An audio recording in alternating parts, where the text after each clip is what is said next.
हाँ जी, नमस्कार दोस्तों, कैसे हैं सब लोग। तो कल की क्लास में देखा था हमने कि हर एक जैसे कि प्लांट इंडिकेटर देख लिए थे हमने, फिर न्यूट्रिएंट कंसंट्रेशन देख ली थी। आज की क्लास में शुरू करेंगे प्रॉपर एक अपना न्यूट्रिएंट जो कि है नाइट्रोजन। नाइट्रोजन को लेके बात करेंगे। नाइट्रोजन सबसे पहले बात करेंगे, हमारा नाइट्रोजन है वो उसके कौन कौन से हमारे फॉर्म में अपटेक करता है प्लांट। यहीं से बात करते हैं। नाइट्रोजन प्लांट अपटेक करते हैं तो फॉर्म के अंदर हमारा अमोनियम फॉर्म के अंदर अपटेक करता है, और हमारा नाइट्रेट फॉर्म के अंदर अपटेक करता है। जैसे कि आपको पता है, जो प्लांट हमारे नाइट्रोजन को अमोनिकल फॉर्म के अंदर अपटेक करता है उन्हें बोलते हैं अमीनोफिलिक। ओके, अमीनोफिलिक। जो कि हमारे कौन कौन से ज्यादातर हमारे स्टार्ची प्लांट्स हो सकते हैं। एग्जाम्पल ले सकता हूँ, टोबैको है, तम्बाकू है, ओके, अपना राइस हो गया, अपने पोटैटो है, ओके, और शुगर बीट है। इस तरह के हमारे कुछ प्लांट हैं जो अमोनिकल फॉर्म के अंदर नाइट्रोजन को अपटेक करते हैं। अगर बात हो नाइट्रेट, और नाइट्रेट हमारे ऐसे प्लांट है जिनको बोलते हैं नाइट्रोफ्लिक। नाइट्रोफ्लिक, जो प्लांट हमारे नाइट्रोजन को अपटेक करता है इन द फॉर्म नाइट्रेट, तो उनको बोलते हैं नाइट्रोफ्लिक। इसमें क्या, most of the crop plant, most of crop plant, ज्यादातर हमारे क्रॉप प्लांट इसके अंदर ही आएंगे। ओके, आपको याद रखना है। समझ में आया आपको। फिर बात करता हूँ कि नाइट्रोजन की इंडियन सॉइल, इंडियन सॉइल के अंदर नाइट्रोजन की बात करता हूँ, वो हमारी 0.2 से लेके 0.13 है। ओके, 13% है। अगर मैं वर्ल्ड की बात करूँ, in world, world soil, okay, तो उनकी 0.2 से लेके 0.44% है। आपको इसको याद रखना है। प्लांट के अंदर बात करूं, मैंने कल लिखा था आपको, इन प्लांट के अंदर नाइट्रोजन होनी चाहिए, वो रहनी चाहिए 1.25%। मैंने आपको कल अच्छी तरह से इसको बताया था। ओके, आपको समझ में आया। मैंने 4-5 पॉइंट लिखे कि हमारा ये नाइट्रोजन प्लांट अपटेक करता है दो फॉर्म के अंदर, अमोनिकल फॉर्म उन्हें बोलते हैं अमीनोफिलिक। तंबाकू, राइस, पोटैटो, शुगर बीट जैसे कुछ प्लांट है हमारे नाइट्रोफिलिक, ये नाइट्रोजन फॉर्म में अपटेक करते हैं, जैसे कि हमारा most of the crop plants होता है। फिर दो पॉइंट्स मैंने यहाँ पे मेंशन किए हुए हैं। फिर बात करूं कि सिंपल सी बात है कि अगर ये हमारी जैसे कि कुछ एरिया होता है कि high humid and tropic and sorry and temperate, humid and temperate वाले एरिया के अंदर नाइट्रोजन क्या है, वो रिच रहती है। नाइट्रोजन रिच रहती है। लेकिन arid and tropicals, arid and tropical के अंदर क्या हुआ कि नाइट्रोजन है वो लो रहेगी। ओके, नाइट्रोजन रिच रहेगी, यहाँ पे नाइट्रोजन लो रहेगी। ओके, ये नाइट्रोजन है। सिंपल सी बात है कि अगर मैं बात करूं, अगर अब मैं आपको बोलूं कि आप राजस्थान से, सॉरी, आप एरिड रीजन से लेके आप चलना शुरू करो, मान लो नोट, एक क्वेश्चन ऐसा आ जाए कि मान लो कोई बंदा है, वो एरिड रीजन से चलना शुरू किया। ओके, मान लो कि ये कोई इंसान है, इस तरह से मान लो ये कोई इंसान है। ओके, ये एरिड रीजन एरिया है, उस एरिया से चलना शुरू किया, ये पहुंचा ह्यूमिड एरिया के अंदर, ह्यूमिड एरिया। तो इसके अकॉर्डिंग क्या है कि जब हम ट्रेवल करेंगे एरिड एरिया से ह्यूमिड एरिया की तरफ, तो हमारी नाइट्रोजन इंक्रीज होती है। इसका मैं कहने का मतलब ये है, नाइट्रोजन इंक्रीज। मैं ये कहना चाह रहा था आपसे, बस एक बार इसको नोट करें आप।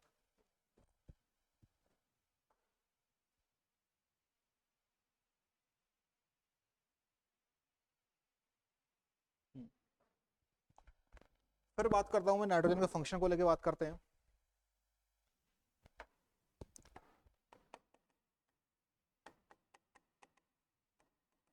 Function of nitrogen.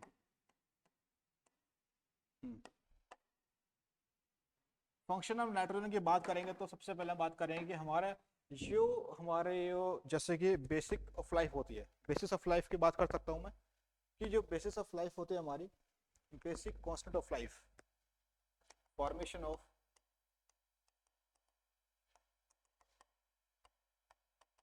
Basic constituent of life. Okay, जैसे कि बात करूं हमारे एडीपी, एटीपी, डीएनए, इन सब के अंदर क्या है कि हमारा नाइट्रोजन का रोल है। ओके, डीएनए हो सकता है, आरएनए हो सकता है, अमीनो एसिड हो सकता है हमारे, और क्या हो सकता है हमारे न्यूक्लियोटाइड हो सकता है, न्यूक्लियोसाइड हो सकता है अपने, ये हमारे कुछ और बहुत सारे मतलब जिनके अंदर नाइट्रोजन आता है वो हमारे सब इसके अंदर हो सकते हैं। पहला हो गया। दूसरा क्या है कि नाइट्रोजन हमारा एज अ प्ले रोल करता है quality nutrient, quality nutrient. Okay, for leafy vegetable and leafy vegetable और एंड फोटोक्रॉप, फोटोक्रॉप के लिए और लीफी वेजिटेबल के लिए नाइट्रोजन एक ऐसा क्वालिटी न्यूट्रिएंट की तरह काम करता है। और मैं बात करूं कि रिस्पॉन्सिबल होता हमारा, responsible for vegetative growth and dark green colour of crop plant. Okay, you मतलब हमारा रिस्पॉन्सिबल होता है वेजिटेटिव, जो हमारी वेजिटेटिव ग्रोथ होती है उसके लिए जिम्मेदार होता है, और ग्रीन कलर के लिए जिम्मेदार होता है हमारा कौन, नाइट्रोजन। और मैं थोड़ी और बात करूं इसकी कि एनहेंस करता है, एनहेंस प्रोटीन फॉर्मेशन, प्रोटीन का फॉर्मेशन होता है उसको ये एनहेंस करता है। ओके, तो बात करो रिबिस्को, हमारा एक कंपाउंड है रिबिस्को, रिबिस्को के अंदर हमारे 16% प्रोटीन होता है, रिबिस्को 16% नाइट्रोजन प्रेजेंट, 16% नाइट्रोजन प्रेजेंट रहती है हमारे, 16% नाइट्रोजन प्रेजेंट रहती है हमारे रिबिस्को के अंदर। और मैं थोड़ा इसको आप एक बार नोट करें, फिर और लिखाता हूँ कुछ इंपॉर्टेंट बात है।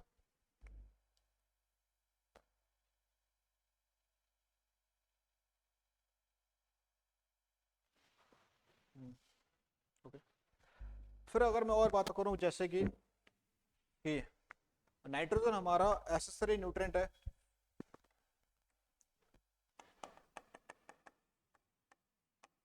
Nitrogen accessory nutrient for chlorophyll structure, chlorophyll structure, एक मिनट, क्लोरोफिल स्ट्रक्चर,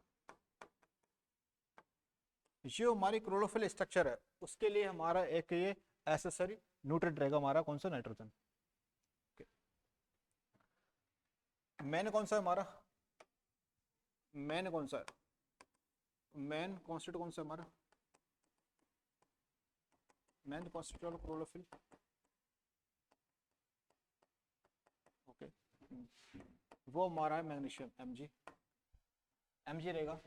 अब सिंपल सी बात है, मेन ये हो गया हमारा, एसेसरी कौन सा, नाइट्रोजन हो गया। अब जो हमारे जो मैग्नीशियम ऑफ नाइट्रोजन का बॉन्ड होता है, बॉन्ड, उसमें कौन सा मेन रहेगा, मैन की बात करता हूँ वो तो रहेगा हमारा आयरन। और मैं बात करूं अगर एडिशनल की, एडिशनल एसेसरी, वो रहेगा हमारा Mn। जो हमारा मैग्नीशियम और नाइट्रोजन का बॉन्ड होता है उसको मेंटेन करने के लिए दो हमारे एंजाइम, सॉरी दो एंजाइम न्यूट्रिएंट आते हैं, वो हमारे मेन तो हमारा आयरन रहेगा, दूसरा हमारा रहेगा Mn एडिशनल, ये एसेसरी बोल सकता हूँ मैं। फिर अगर मैं बात करूं कि ये तो हो गया, फिर क्लोरोफिल की स्ट्रक्चर किस साइंटिस्ट ने डिस्कवर की थी, डिस्कवरी की थी हमारी, डिस्कवरी बाय विल स्टेटर इन 1978 के अंदर इसने डिस्कवरी की थी। डेट इतने कोई इंपॉर्टेंट नहीं है तो आप उसको मेंशन नहीं करना चाहिए। विल स्टेटर नाम के साइंटिस्ट ने इसकी डिस्कवरी की थी, तो इसको नोबेल प्राइज दिया गया था।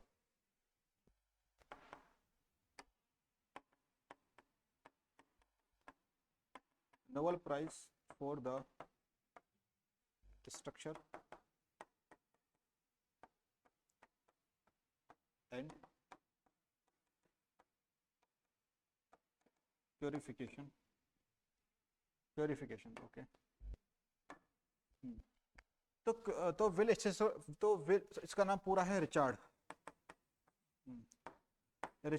विल स्टेटर ने प्योरिफिकेशन और क्लोरोफिल की स्ट्रक्चर दी थी, तो उसको एक मिला था, नोबेल प्राइज मिला था इसको, ऐसा आपको। ओके, तो समझ में आया आपको यहाँ तक की बात? अब ये थोड़ी और बात कर लेते हैं कि ये हमारा क्लोरोफिल होता है बच्चों। इस क्लोरोफिल का फॉर्मूला आपसे पूछा जा सकता है, एग्जाम के अंदर पूछा भी गया है। CHO, इसका याद रखना फॉर्मूला। ट्रिक क्या देखो, आपको पहले C लिखना है, H लिखना है, O लिखना है। ओके, CHO, फिर Mg लिखना है, फिर लिखना है नाइट्रोजन। C55, H72, एक सेकेंड, मैंने इसको नीचे लगा, C55, H72, O5, 4। तो इसका फॉर्मूला हो गया CHO, C55, H72, अरे भाई, O5, Mg4n, ये इसका फॉर्मूला हो गया। और मैं थोड़ी बात करूं क्लोरोफिल की।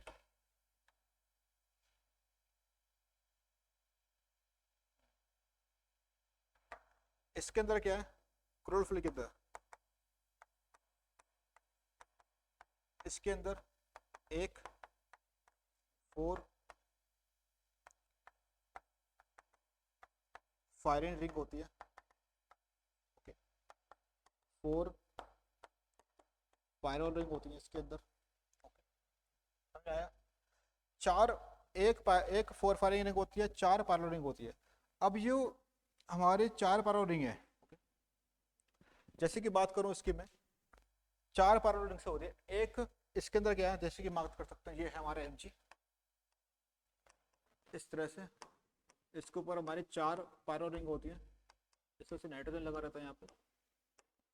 और एक पायरो रिंग से हमारे पास तुम्हारे इस तरह से तुम्हारे 4 कार्बन लगे रहते हैं। ओके, ये पूरी कहलाएगी आपकी 4 फायरिंग स्ट्रक्चर, और इस वाले को बोलेंगे हम पायरोल रिंग, एक को। ओके, तो पायरोल रिंग के अंदर क्या होगा, सिंपल सी बात है, 4 पायरोल रिंग टोटल मिला के 4, देखो पूरी है, एक 4 फायरिंग रिंग है, 4 1 2 3 4 हो गए हमारी पायरोल रिंग हो गई। तो एक पायरोल रिंग के अंदर एक नाइट्रोजन होता है, एक 1 पायरोल रिंग, यहां लिख सकता हूं नोट,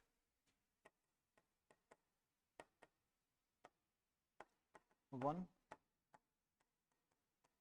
पायरोल रिंग क्या हो सकता है, 1 नाइट्रोजन, और इसके ऊपर क्या है हमारे 4 कार्बन अटैच होंगे।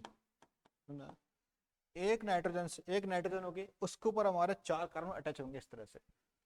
ओके, तो ये रहा हमारा स्ट्रक्चर ऑफ क्लोरोफिल, ये भी कंप्लीट हो गया अपना। अब बात करते हैं अपने डिफरेंट सिम्टम।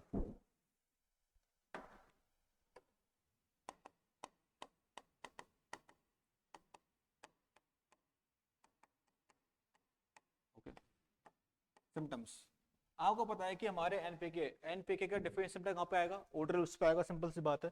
तो इसमें कुछ बड़ी बात तो है नहीं कि हमारे सिम्टम कहाँ पे आएंगे। तो सिम्टम की बात कर सकते हैं।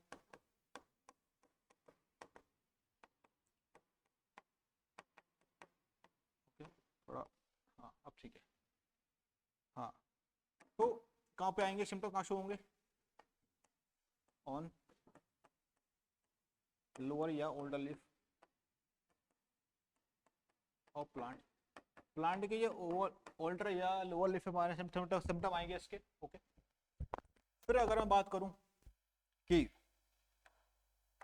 अगर इसकी कमी हो गई तो सिम्टम तो आएंगे।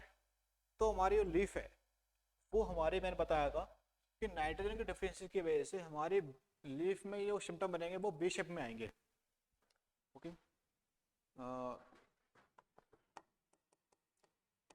Yellowing of leaf in V shape, V shape में होगी। ओके, मैंने बताया होगा नाइट्रोजन की वजह से। अब जैसे कि बात करूं मैं इस तरह से, मैं अगर बनाता हूं कोई लीफ है, this is a leaf of plant V shape में। कैसे, यहाँ पे टिप देखो, टिप ये इस तरह से, ये from tip, okay, from tip से बी शेप बनना शुरू होगा। मतलब कि टिप से इसका सिम्टम दिखना शुरू होंगे, फ्रॉम टिप से बी शेप में, और से किनारों पे इस तरह से सिम्टम शुरू होंगे। ओके, आपको याद रखना है।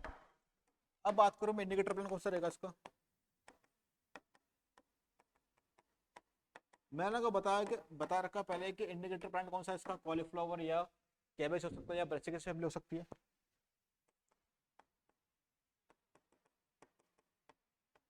कॉलीफ्लावर या कैबेज हो सकता है। हाँ, तो बात करो तो हमारे कॉलीफ्लावर कैबेज के अंदर क्या होगा कि इसकी जो है कर्ड है, यानी ये उसका फ्लावरिंग पार्ट है, वो कैसा होगा, बटन शेप में हो जाएगा, बटन इन शेप। तो मैं इसको बोल सकता हूँ नॉन एज बटनिंग। तो मैं इसको बटनिंग बोलूंगा। अगर मान लो बटनिंग सिम्टम दिखना शुरू हो जाए कॉलीफ्लावर के अंदर, इसका मतलब क्या, नाइट्रोजन की कमी आ चुकी है। ओके, पीले पत्ते तो है ही हमारे, ये हमारे कुछ सिम्टम्स देंगे। Button shape curd. ओके,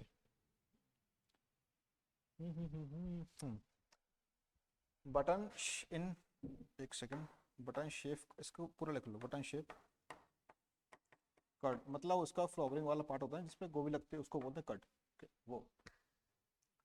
फिर और क्या हो सकता है, कमी से देखो, एक होता है क्लोरोसिस। एक सेकंड बच्चों, एक second.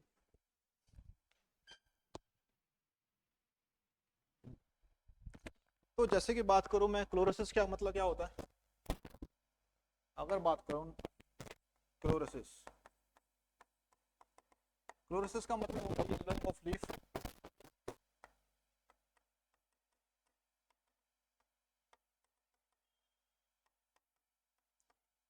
Due to lack of chlorophyll, lack of chlorophyll. एक मिनट, एक सेकंड बच्चों। ठीक है, अगर कोई मान लो पीलापन आ रहा है तो वो क्लोरोफिल की कमी है। फिर क्या होगा, नेक्रोसिस। नेक्रोसिस का मतलब होता है डेथ ऑफ टिश्यू, टिश्यू का मर जाना, डेथ ऑफ टिश्यू आएगा। एक होता है फायरिंग। फायरिंग का मतलब क्या होगा, फायरिंग का मतलब होता है कि उसको बोलता है, फायरिंग का मतलब है कि, एक सेकंड बच्चों, टिश्यू बिकम ड्राई, टिश्यू, एक सेकंड,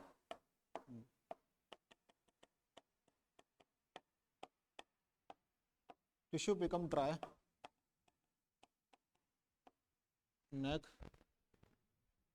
नेक्रोसिस।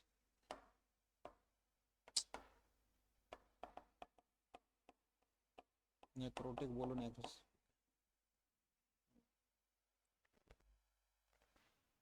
हाँ, तो बच्चों ये रहेंगे हमारे डिफरेंट सिम्टम। हमारे ये अपर लोअर लिप से वो हमारे पीले पड़ जाएगी, कोने से पीली पड़ने शुरू करेगी। और इंडिकेटर प्लांट क्या है, कॉलीफ्लावर आ सकता है। तो बटनिंग कड़ के अंदर होगी, बटन शेप कड़ होगा, उसको बोलते हैं बटनिंग। क्लोरोसिस का मतलब पीला पड़ जाना क्लोरोफिल की कमी की वजह से। और नेक्रोसिस का मतलब डेथ ऑफ टिश्यू। और फायरिंग का मतलब टिश्यू बिकम ड्राई, नेक्रोटिक। और इसके जो डिफरेंट सिम्टम्स है लिख लो एक बार नोट करके।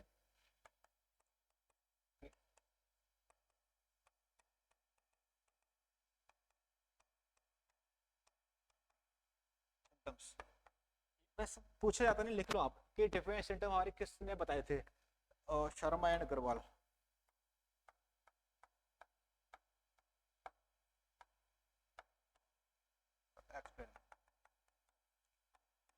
सिंपल सा बता गया शर्मा एंड अग्रवाल, अगर कोई नाम आए तो मतलब नाइट्रोजन की डिफरेंस जाएगा वो, इसने एक्सप्लेन किया था, बस को नोट डाउन कर लें आप।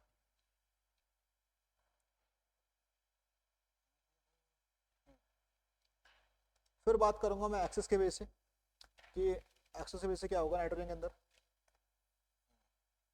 कि एक्सेस, अगर मान लो नाइट्रोजन एक्सेस, अगर नाइट्रोजन एक्सेस होगी प्लांट के अंदर तो क्या होगा, सबसे पहले आपको पता है कि मतलब एक होगी, सबसे पहले क्या होगा, एक्सेस हो गया तो हमारे एक क्रॉप है sugar, sugarcane, sugarcane, तो उसकी क्वालिटी खराब हो जाएगी, reduction in quality of sugar, जो शुगर केन के अंदर शुगर क्वालिटी वो खराब हो जाएगी by the C N ratio, C N ratio के बेस है, पहला हो गया। दूसरा क्या है, क्रॉप लॉजिंग होगी, क्रॉप लॉजिंग क्यों होगी, एक्सेसिव ग्रोथ हो चुकी है, excessive growth of crop plant and stem of crop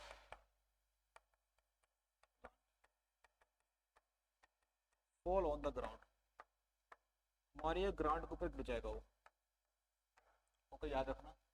अगर मैं तो डायग्राम बनाना दिखाना चाहूँ, जैसे कि मान लो कि इस तरह से हमारा क्रॉप प्लांट था, विंड चली तो विंड की वजह से क्या होगा, हमारा प्लांट था वो इस तरह से गिर गया, ओके, इसको बोले क्रॉप लैगिंग। जब हमारा एक्सेसिव, जब हमारा नाइट्रोजन बहुत ज़्यादा है तो एक्सेसिव ग्रोथ हो गई, एक्सेसिव ग्रोथ हो गई तो वैसे क्या होगा, तो हमारा हवा चलेगी तो प्लांट झेल नहीं पाएगा उस हवा के झोंके को, तो हमारा प्लांट नीचे गिर जाएगा, तो उसको बोलते हैं क्रॉप लॉगिंग। तो हमारा याद रखना स्ट्रोग्रेन रेशियो, स्ट्रोग्रेन रेशियो, रेशियो ओके, एक सेकंड, रेशियो वो इंक्रीज हो जाएगा, पहली बात। फिर और बात करूं, अटैक होगा, attack of insect pest and disease, attack होगा इंसेक्ट पेस्ट और डिसीज का अटैक होगा। कौन से अटैक करेंगे, हमारे सकिंग इंसेक्ट, सकिंग इंसेक्ट। देखो सीधी सीधी बात है कि हमारे फॉलेज बहुत ज्यादा हो चुका, फॉलेज बहुत ज्यादा हो चुका, तो मतलब उसके अंदर क्या है कि मॉइस्चर कंटेंट ज्यादा रहेगा फॉलेज के अंदर, तो हमारा माइक्रो क्लाइमेट बन जाएगा, माइक्रो क्लाइमेट बन जाएगा तो उसके अंदर फंगस का डेवलपमेंट हो सकता है, तो उससे आएगी डिसीज। इंसेक्ट में से नाइट्रोजन ज्यादा, तो हमारे नाइट्रोजन को खाने के लिए हमारा देखो हाई फॉलेज है तो हमारा नाइट्रोजन ज्यादा उसके अंदर, तो नाइट्रोजन को खाने के लिए हमारे सकिंग पेस्ट आएंगे उसको सक करने वहां से, ओके। फिर बात कर सकते हैं हॉलो हॉट इन पोटैटो, कि आलू के अंदर जो ब्लैक हार्ट होता है किसकी वजह से होता है वो, एक सेकंड, एक second, hollow heart in potato,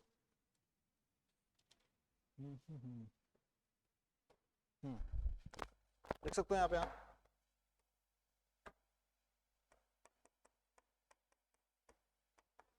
hollow heart in potato, वो आएगा हमारा बोरॉन की कमी से और नाइट्रोजन की एक्सेस के एज, दो जगह से आएगा, होलो हार्ट इन पोटैटो बोरॉन की कमी से और नाइट्रोजन एक्सेस से। तो ये रहा हमारा एक्सेस ऑफ नाइट्रोजन, ये रहे हमारे डिफरेंस सिम्टम, किस तरह से डिफरेंस सिम्टम आएंगे हमारे, और ये रही हमारी कुछ जनरल बात है कि हमारे क्लोरोफिल को लेकर बात करी हमने, फिर हमने बात करी फंक्शन ऑफ नाइट्रोजन क्या रहेगा, फिर हमारी ये कुछ थी नाइट्रोजन को यहाँ से शुरू किया था। और इस तरह से आप एक चीज़ और लिख सकते हो कि हमारी वो क्ले सॉइल है उसके अंदर नाइट्रोजन रहता है, यहाँ लिख सकता हूँ मैं नोट कि हमारी क्ले सॉइल है, क्ले सॉइल का नाइट्रोजन ज़्यादा रहता है एज कम्पेयर सैंडी सॉइल, याद कर लो इसको आप, क्ले सॉइल के अंदर नाइट्रोजन ज़्यादा होता है as compared to sandy soil, okay. मुझे उम्मीद है आपको समझ में आया होगा। मैंने हर एक पॉइंट को कवर करने की कोशिश की है। कुछ फैक्ट वाले पॉइंट हम बाद में कर सकते हैं, एक क्लास लेंगे फैक्ट को लेके तो उसमें कर सकते हैं हम। ओके, थोड़ा इसमें एक चीज़ और लिख लें आप।